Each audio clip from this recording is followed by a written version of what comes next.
역대하이고요. 7장 1절부터 22절까지의 말씀입니다. 역대하 7장 1절. 솔로몬이 기도를 마침에 불이 하늘에서부터 내려와서 그 번제물과 제물들을 사르고 여호와의 영광이 그 성전에 가득하니 여호와의 영광이 여호와의 전에 가득하므로 제사장들이 여호와의 전으로 능히 들어가지 못하였고 이스라엘 모든 자손은 불이 내리는 곳과 여호와의 영광이 성전 위에 있는 것을 보고 돌을 깐 땅에 엎드려 경배하며 여호와께 감사하여 이르되 선하시도다 그의 인자하심이 영원하도다 하니라. 이에 왕과 모든 백성이 여호와 앞에 제사를 드리니 솔로몬 왕이 드린 제물이 소가 22,000마리요 양이 12만 마리라. 이와 같이 왕과 모든 백성이 하나님의 전에 낙성식을 행하니라. 그때에 제사장들은 직분대로 모셔서고 레위 사람도 여호와의 악기를 가지고 섰으니 이 악기는 전에 다윗 왕이 레위 사람들에게 여호와께 감사하게 하려고 만들어서 여호와의 인자하심이 영원함을 찬송하게 하던 것이라. 제사장들은 무리 앞에서 나팔을 불고 온 이스라엘은 서 있더라. 솔로몬이 또 여호와의 전 앞들 가운데를 거룩하게 하고 거기서 번제물과 화목제의 기름을 드렸으니 이는 솔로몬이 지은 놋 제단이 능히 그 번제물과 소제물과 기름을 용납할 수 없음이더라. 그때 솔로몬이 7일 동안 절기를 지켰는데 하맛 어귀에서부터 애국 강가까지의 온 이스라엘의 심히 큰 회중이 모여 그와 함께 하였더니 여덟째 날에 무리가 한 성회를 여니라. 제단의 낙성식을 7일 동안 행한 후 이 절기를 7일 동안 지키니라. 일곱째 달 제 23일에 왕이 백성을 그들의 장막으로 돌려보내매 백성이 여호와께서 다윗과 솔로몬과 그의 백성 이스라엘에게 베푸신 은혜로 말미암아 기뻐하며 마음에 즐거워하였더라. 솔로몬이 여호와의 전과 왕궁 건축을 마치고 솔로몬의 심중에 여호와의 전과 자기의 궁궐에 그가 이루고자 한 것을 다 형통하게 이루니라. 밤에 여호와께서 솔로몬에게 나타나사 그에게 이르시되 내가 이미 내 기도를 듣고 이곳을 택하여 내게 제사하는 성전을 삼았으니 혹 내가 하늘을 닫고 비를 내리지 아니하거나 혹 메뚜기들에게 토산을 먹게 하거나 혹 전염병이 내 백성 가운데 유행하게 할 때에 내 이름으로 일컫는 내 백성이 그들의 악한 길에서 떠나 스스로 낮추고 기도하여 내 얼굴을 찾으면 내가 하늘에서 듣고 그의 죄를 사하고 그들의 땅을 고칠지라. 이제 이곳에서 하는 기도에 내가 눈을 들고 귀를 기울이니 이는 내가 이미 이 성전을 택하고 거룩하게 하여 내 이름을 여기에 영원히 있게 하였습니다.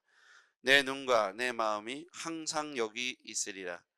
내가 만일 내 앞에서 행하기를 내 아버지 다윗이 행한 것과 같이 하여 내가 내게 명령한 모든 것을 행하여 내 율례와 법규를 지키면 내가 내 나라와 왕위를 견고하게 하기 전에 내가 내 아버지 다윗과 언약하기를 이스라엘을 다스릴 자가 내게서 끊어지지 아니하리라 한 대로 하리라. 그러나 너희가 만일 돌아서서 내가 너희 앞에 둔 내 율례와 명령을 버리고 가서 다른 신들을 섬겨 그들을 경배하면 내가 너에게 준 땅에서 그 뿌리를 뽑아내고 내 이름을 위하여 거룩하게 한 이 성전을 내 앞에서 버려 모든 민족 중에 속담거리와 이야기거리가 되게 하리니 이 성전이 비록 높을지라도 그리로 지나가는 자마다 놀라 이르되 여호와께서 무슨 까닭으로 이 땅과 이 성전에 이같이 행하셨는고 하면 대답하기를 그들이 자기 조상들을 애굽 땅에서 인도하여 내신 자기 하나님 여호와를 버리고 다른 신들에게 붙잡혀서 그것들을 경배하여 섬김으로 여호와께서 이 모든 재앙을 그들에게 내리셨다 하리라 하셨더라. 아멘. 네. 제가 오늘 원래 없을 예정이었죠. 근데 사모님이 아침에 오늘 염증 치료 이렇게 해서 현대병원에 입원해서 오늘 아침에 그 제거하는 이렇게 간단한 수술을 해요. 그래서 제가 어제부터 있다가 제가 잠깐 또 다시 병원에 아침에 가볼 예정입니다. 기도해 주시면 됩니다. 자, 오늘 말씀을 우리가 함께 나누겠습니다. 오늘은 솔로몬이 성전 봉헌식 낙성식을 마치고 하나님 앞에 기도를 마치는 순간 하늘에서 불이 내려왔다. 그래서 번제물과 제물들을 사르고 하나님의 영광이 그 성전에 가득한 실존과 현현의 모습을 보여주고 있습니다. 1절 말씀 한번 보겠습니다. 1절 같이요. 시작. 솔로몬이 기도를 마침에 불이 하늘에서부터 내려와서 그 번제물과 제물들을 사르고 여호와의 영광이 그 성전에 가득하니.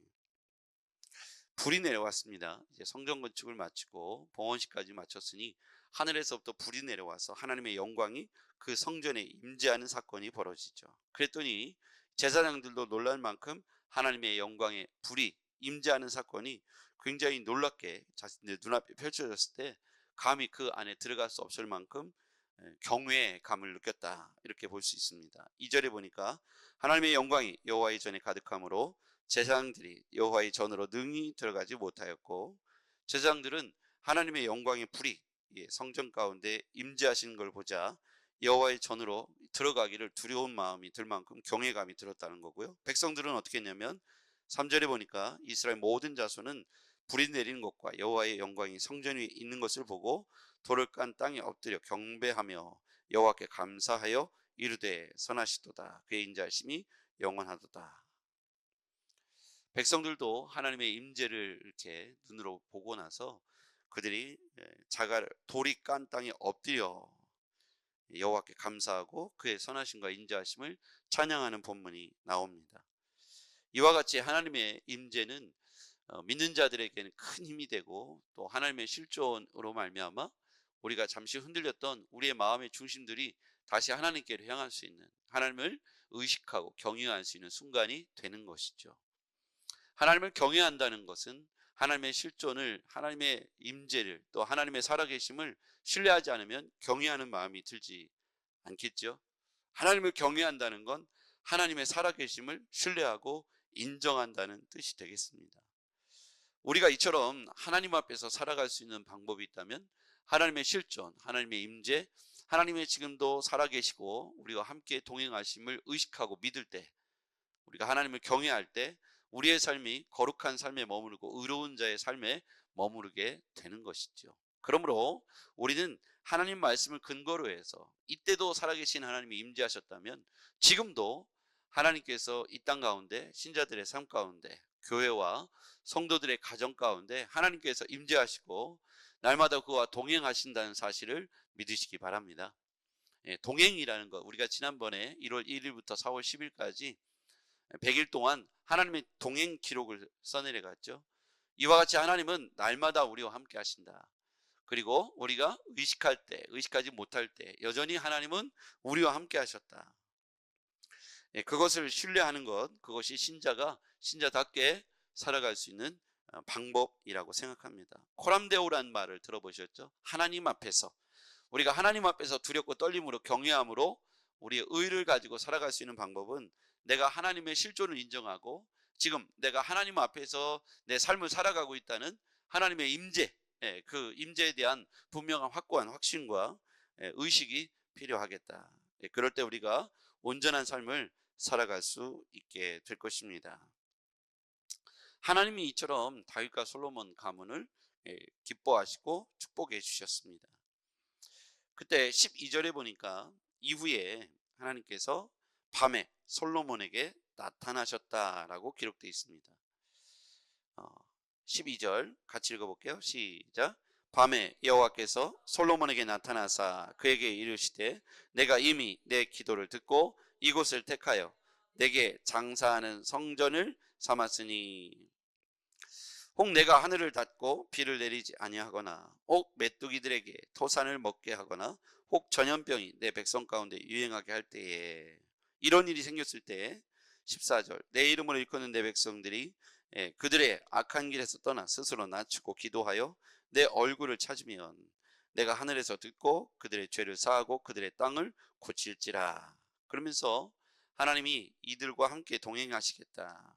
눈과 내 마음이 항상 여기 있을 것이다. 15, 16절 같이요. 시작. 이제 이곳에서 하는 기도에 내가 눈을 들고 귀를 기울이며 이는 내가 이미 이 성전을 택하고 거룩하게 하여 내 이름을 여기에 영원히 있게 하리라 하였습니다. 내 눈과 내 마음이 항상 여기에 있으리라. 아멘. 내 눈과 내 마음이 항상 여기에 있으리라. 놀라운 약속이죠.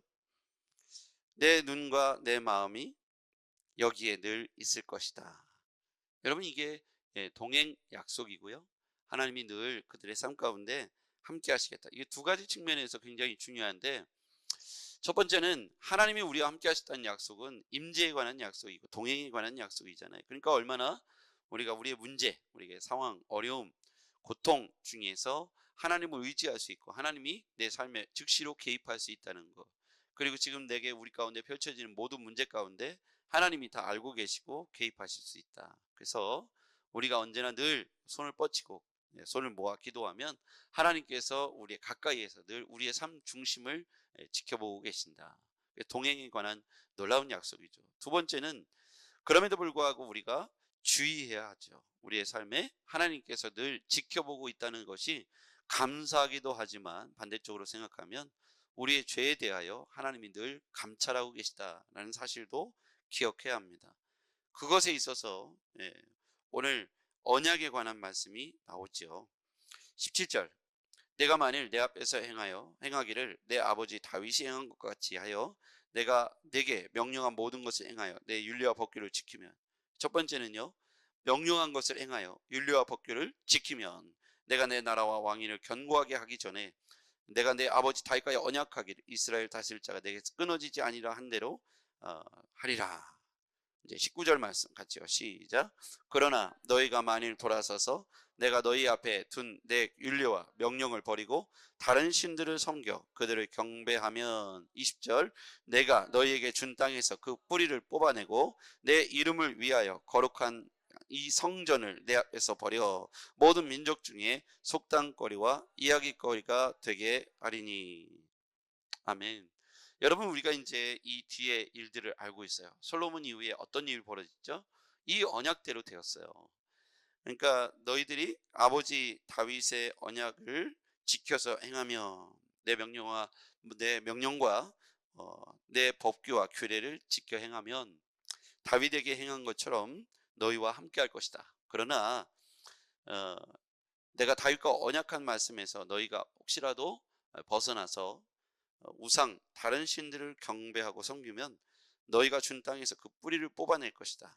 내가 거룩하게 한 이 성전을 버려 속담거리와 이야기거리가 되게 하겠다. 결국 솔로몬 이후에 우리가 알고 있듯이 솔로몬이요, 우상 숭배의 죄를 범하지 않습니까? 결혼 정책을 잘못 써가지고 그 우상 딴지를 들고 온 것, 우상들을 들고 온 것을 가지고 이스라엘 오염되고 이스라엘 민족이 범죄하지 않습니까? 어떻게 됐습니까? 결국은 남유다 북이스라엘로 나라가 분열되고 그때부터 분열왕국이 시작됩니다. 결국 이 말씀대로 된 거예요. 아무리 솔로몬이 성전 봉헌식을 멋지게 했어도 하나님이 경고하신 그 말씀대로 솔로몬이 지켜 행했으면 너무 좋았을 텐데 이 말씀대로 행하지 못함으로 말미암아 이와 같이 큰 어려움에 직면하게 되는 것이죠. 이스라엘 흥망성쇠를 보면 이 말씀이 기준이 되어서 그들이 흥하기도 하고 쇠하기도 하고 망하기도 하고 부하기도 했다는 것을 알 수가 있습니다. 그래서 우리는 이 말씀을 후대에 우리가 읽으면서 무엇을 깨달아야 하겠습니까? 우리도 또한 다윗과 솔로몬의 계보에서 하나님께서 경고하신 말씀이 우리 시대에 우리에게도 똑같이 적용된다는 사실을 기억해야 돼요. 우리에게 언약이 주어졌습니다. 아브라함의 자손이로다 해서 아브라함의 복이 우리에게 임했다면 오늘 솔로몬을 향한 경고도, 이스라엘 민족을 향한 경고도 우리에게 동일한 경고라는 사실을 기억해야 합니다. 언약 관계에서 일방적인 것은 없습니다. 한쪽이 계약을 파기하면 언약은 파기되고 중단되는 것이죠. 하나님의 보호와 임재에 관한 언약, 약속의 말씀이 있다 해도 그 뒤에 나오는 경고의 말씀도 우리에게 붙여 있다는 사실을 기억해야 돼요. 너희들이 규례와 율례와 법도를 어기고 다른 신들을 섬겨 경배하면 이라고 전제하고 있습니다.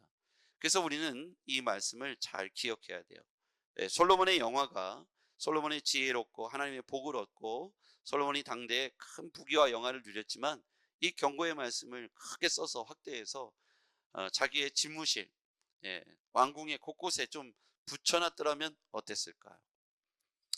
솔로몬이라고 하는 왕위에 있는 자가 주변에서 그를 향하여 권면하고 경고하고 가르치고 이렇게 할 사람이 많지 않잖아요.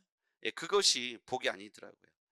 여러분과 누군가에게 누군가 권면하고 그렇게 하면 안 된다고 말씀으로 가르치고 권면할 사람이 있다면 그건 여러분들이 엇나갈 길을 막아줄 수 있으므로 그건 다행이고 복입니다.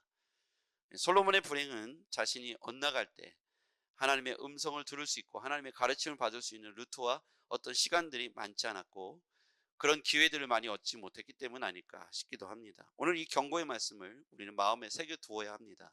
그리고 우리에게도 동일한 말씀으로 경고가 있다는 사실을 기억하고 우리에게 주어진 이 축복의 말씀 이면에는 경고의 말씀도 항상 따라붙는다는 것을 기억하고 우리 속에 또 다른 우상을 만들지 말고 전능하신 하나님께로 우리의 마음을 온전히 두기를 바랍니다. 오늘도 코람데오 하나님 앞에서 살기를 바랍니다. 기도하겠습니다. 전능하신 아버지 하나님 감사합니다. 오늘 이 유다 공동체 이스라엘이 정말 주님 앞에 자신들이 가장 최상의 모습으로 성전 건축을 이뤄내고 봉헌식을 마친 이후에 하나님께서 그들과 함께 하겠다고 약속해 주시면서 언약 관계를 다시 한번 기억하게 해 주셨습니다. 하나님, 우리도 주님 앞에 살아간다 하면서 내 마음속에 또 다른 우상을 그리고 만들고 있지는 않는지 살펴봅니다. 주님, 우리가 하나님 앞에서 말씀을 경고로 삼고 다시 코람데오 하나님 앞에서 오늘을 살게 하옵소서.